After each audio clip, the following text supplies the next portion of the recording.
Привіт, друзі! Давно не бачились в такому автомобільному форматі, не говорили з вами про авто, тому з вами, як завжди, Кирил, і я дуже радий вас вітати на своєму каналі.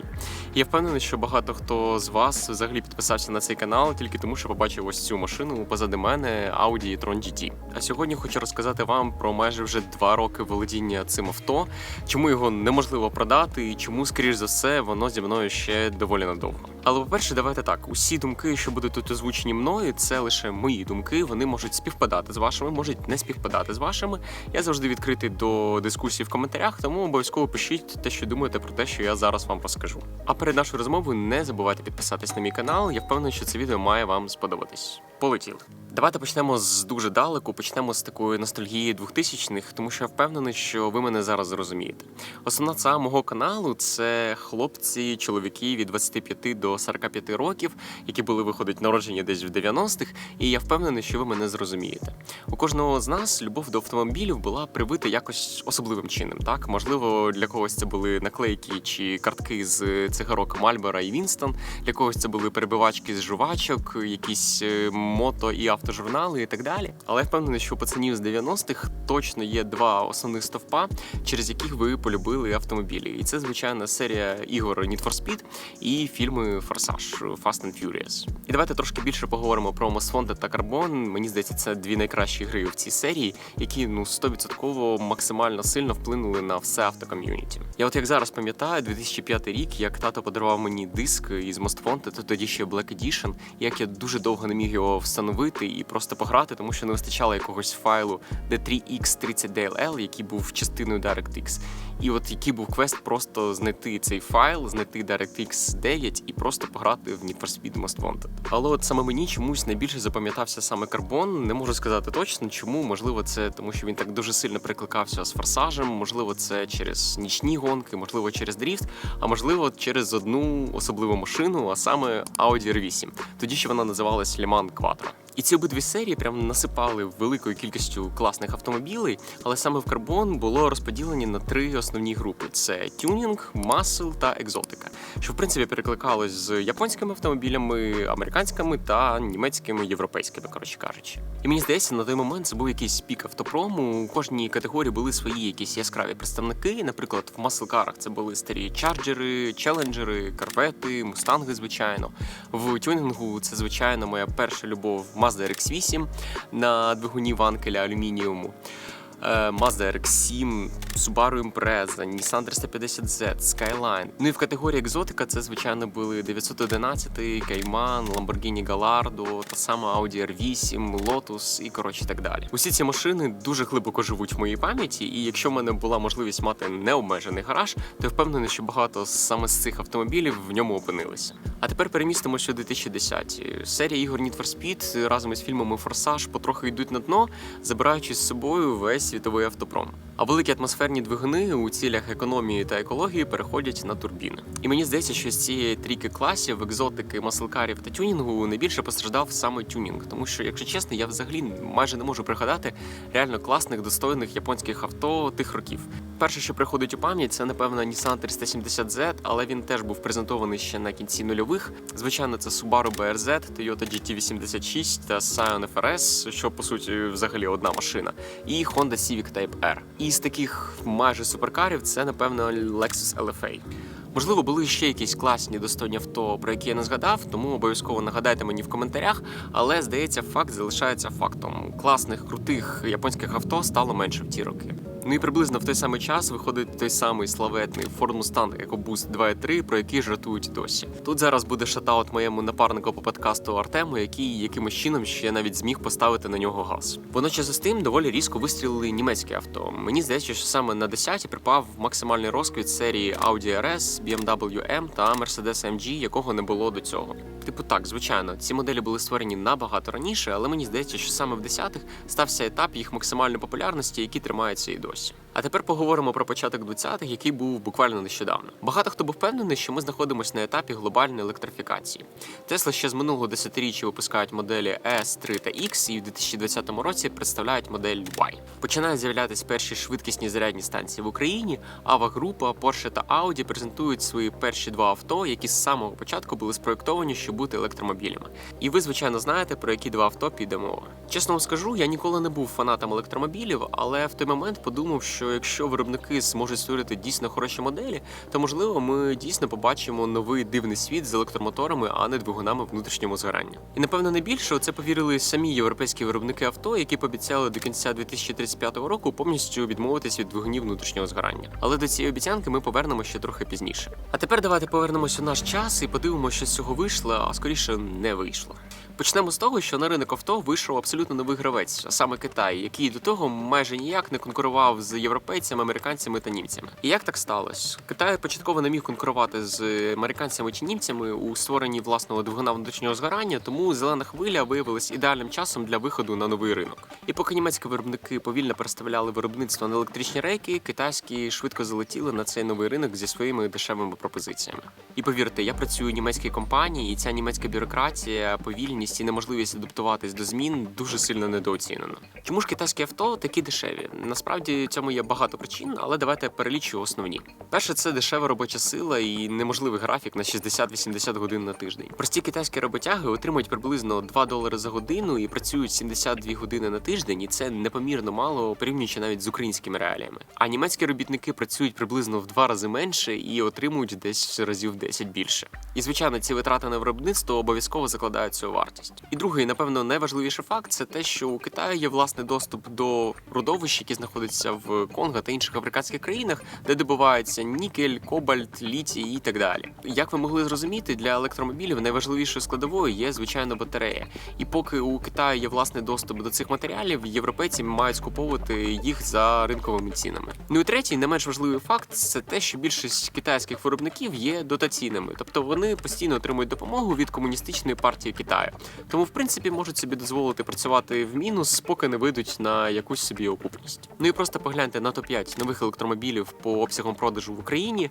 4 з 5 повністю китайські, і навіть 4-й Volkswagen ID Unix був створений саме для китайського ринку. А що сталося з німецькими автовиробниками? Можливо, ви помітили, але підхід до виробництва та дизайн-код дуже сильно змінився.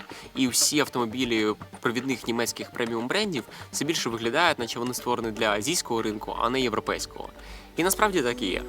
Але головна проблема, що європейському користувачеві все ще потрібен автомобіль в класичному розумінні цього слова, в якому, звичайно, будуть технологічні новинки та розробки, а от азійському скоріше потрібен технологічний гаджет на колесах. І погодьтесь, це два абсолютно полярних підходи до виробництва авто та й взагалі розробки продукту. І найголовніше, що тепер німецьким автовиробникам стало набагато складніше аргументувати свої преміум ціни на авто, коли поруч є такі подібні конкуренти.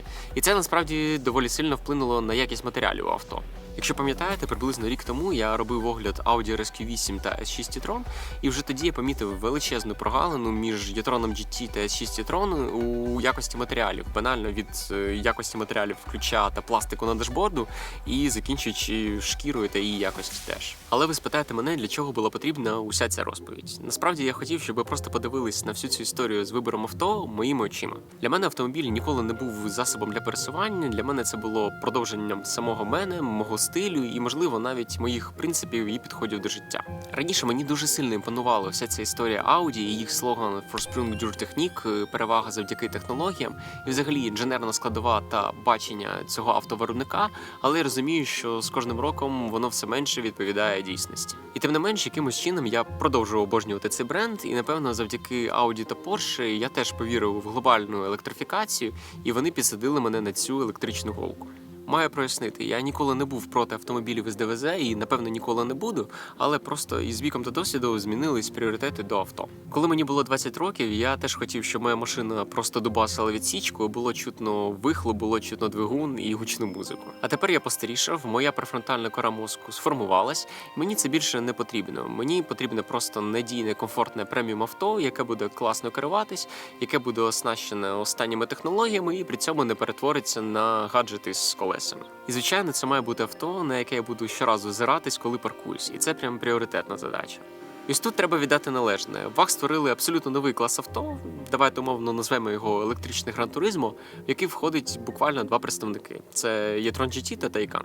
Давайте спробуємо знайти щось схоже у конкурентів. Наприклад, Mercedes EQE та EQS. Але погодьтесь, це взагалі зовсім інше авто та позиціонування. Візьмемо BMW, з електричного найближче, напевно, підходить BMW 5 M60, і не знаю, як вам, але мені вони особисто взагалі не подобаються.